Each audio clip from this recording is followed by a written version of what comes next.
Mula sa mga komportableng staycations hanggang sa mga magarbo at hindi malilimutang events, ito ang laging panata ng Hotel Supreme sa mga bisita nito sa nakalipas na 35 taon.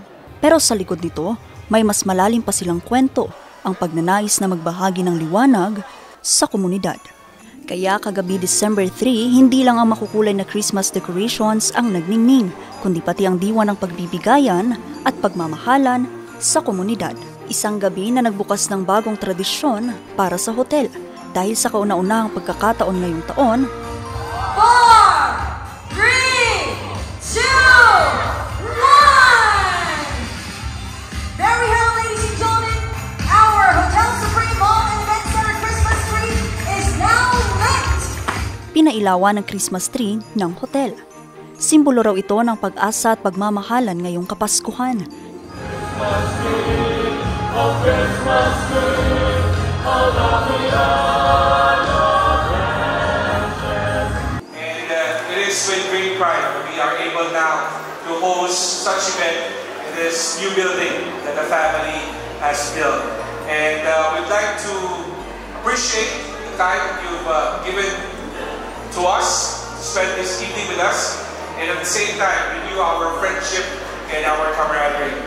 Bilang bahagi ng pagdiriwang, 20 residente mula sa Barangay Happy Homes ang nakatanggap ng maagang pamasko, isang paraan ng Hotel Supreme para kilalanin ang mahalagang ambag ng komunidad sa kanilang mga tagumpay sa nakalipas na 35 taon. Siyempre po, very appreciated po dahil kahit na napakaaga pa ng Christmas, maaga pong natsubenya para sa family po namin. Yes, well, less sa expenses para sa Christmas. At para sa hotel, ang tunay na Pasko ay higit pa sa mga dekorasyon. Nakikita ito sa pusong handang magbahagi ng tulong at pag-asa. Here at Hotel Supreme, we believe that there's no better time to unite red and green than what those colors stand for during this time of the year. Red represents the blood of Christ, whereas green is for eternal life. Together, it symbolizes faith and hope. We should be reminded that the season is about humility and being gracious to all. So may this be a time to start our period of reflection. May we also allow the light within us, our compassion, our generosity, our unity to shine for others.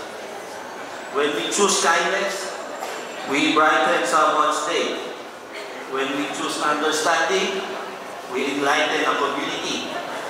And we choose hope, we empower one another to keep moving towards a better day.